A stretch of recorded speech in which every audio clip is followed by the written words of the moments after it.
Hi, everybody. Welcome back. We are here for another one of your questions about work. And we often talk about things that are at the boundary between getting some advantage professionally while still feeling like yourself and not being grossed out by the things you need to do.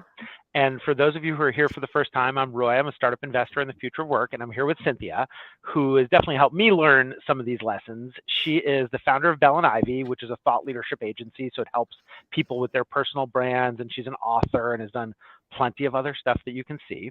And so, Cynthia, the question that we have today is, how do I build my personal brand without it being kind of too much, too in your face, too off-putting? I mean, we've all been on the receiving end of people whose attempts, I mean, by the way, my own LinkedIn notifications bouncing off because of this show.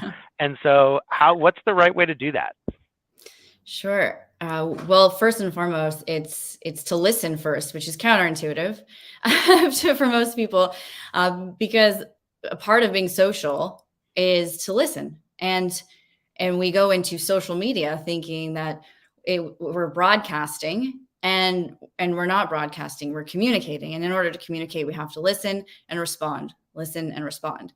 And so if you're trying to be less aggressive, or you don't want it to seem like that's what you're doing, pick one place, pick one purpose. And if you're doing it for your job and your career, which is why I do it, understand where you're at and what you're looking for. So if I don't care if you're an admin or a CEO or anywhere in between, you are an expert in what you do every day, and the questions that you have are very much the same questions anyone in your situation would have. And so asking questions is a really subtle way to engage an audience. Yeah. And so oftentimes I think people, they start to, and I'm just looking at some examples of my own stuff, it's like we've been working on the future of work for a while. And once you become an expert, you kind of lose, I'm not going to claim expertise, but once you go deep in something, you lose a feel for what's interesting to an audience because you're in it so deeply. And so what are ways to actually, when you say listen to the audience, of course, in theory, everybody's going to say that sounds awesome. But then it's like I go on Twitter, I go on LinkedIn, I go on something else, and I don't really know how to do that. And so how should people in practice actually do that? Sure. I always tell people at our agency that we're not fiction writers. And so part of it is you have to be reading and understanding the world that you're in. And you have to be vulnerable enough to ask the questions and have an opinion in a public format, because that's how you engage, really. Yeah. People they want to be close to something that feels approachable and relatable. And if you come off as the expert 24/7, it's not very relatable. And I'll say, even in my personal experience, sitting here with you, Roy, is incredible. What an engaging way to build your brand and mine. Because now all of a sudden I feel like I can talk to Roy. Whereas if you just had the work you do and your LinkedIn with everything you've done in your career up, it might not be as approachable. It's definitely not as approachable. So yeah, I appreciate that. Sorry, did I interrupt you? No, go ahead. The thank you for saying that. And obviously we've designed, a little meta talking about branding on this format, but we designed this format specifically so that it could be, the way people experience having a dilemma is they have a question and they need an answer. It's like, okay, let's do that.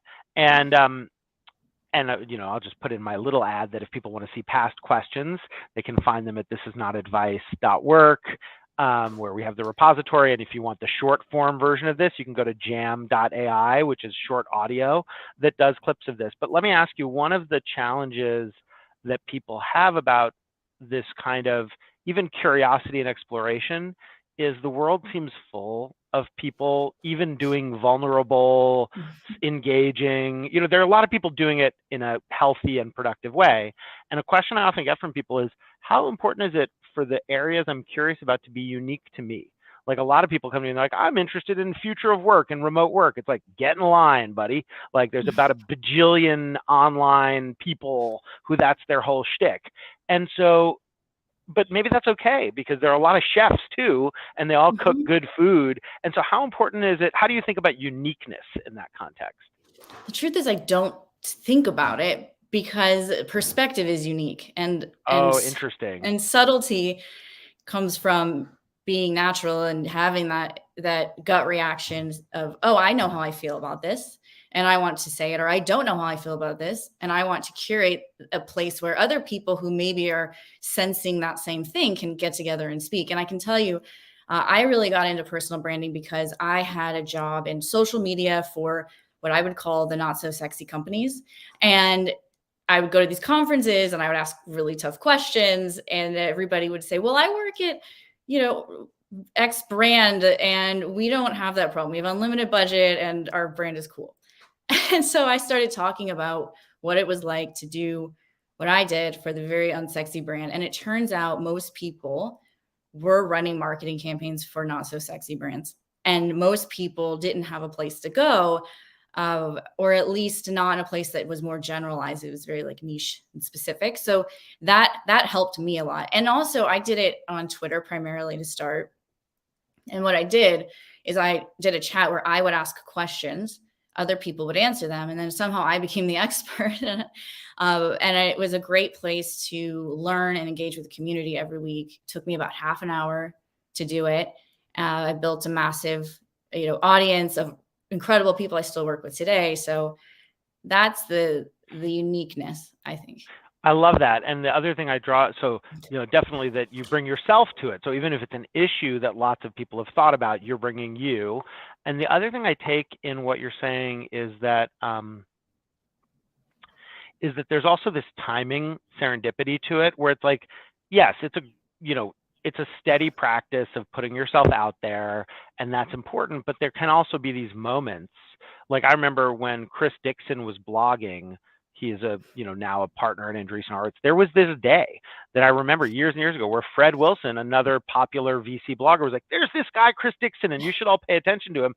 And bam, he like blew up that day. And so I think that a lot of these things also have those moments like the one you're describing, where it's like a group of people comes together and it just happens to be, there's like a little bit of alchemy to it. Mm-hmm. And it comes together for you too. You feel it when the idea you have is right. And the fear of getting a no is the thing that stops most people. So, pick your one place. Don't get upset if it doesn't have traction. It will get there. It always does. If you're consistent. And then second, ask the tough questions. So, from the other things, we're seeing that people we often use social media the way that social media wants us to use it, and not the way that benefits us the most. And my take is, if your platform isn't working the way you want it to, then you should fix your platform. But I'm going to use Meaning what? How do you fix your platform? So things like Twitter, I think, is the best networking tool, for instance, in the world. There's lots of ways to use Twitter to meet people that Twitter did not want you to do, but it worked.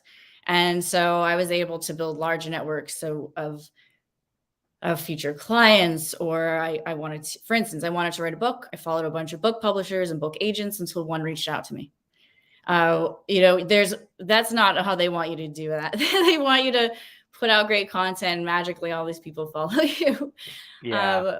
But yeah, there's a fear there to understand the best way to use it for you and your purpose. And sorry, let me just ask about that. Another thing people think about a lot is like, a lot of people are just like, I'm not a social media person. I don't feel comfortable. I was talking to somebody today who's considering running for an elected office, and like, you can't find much about him online. So some people just live less online. What do those people do? Is it just like tough, get over it? Is it, what's the input to those people on how to start to build those brands? Everything works if it's a choice.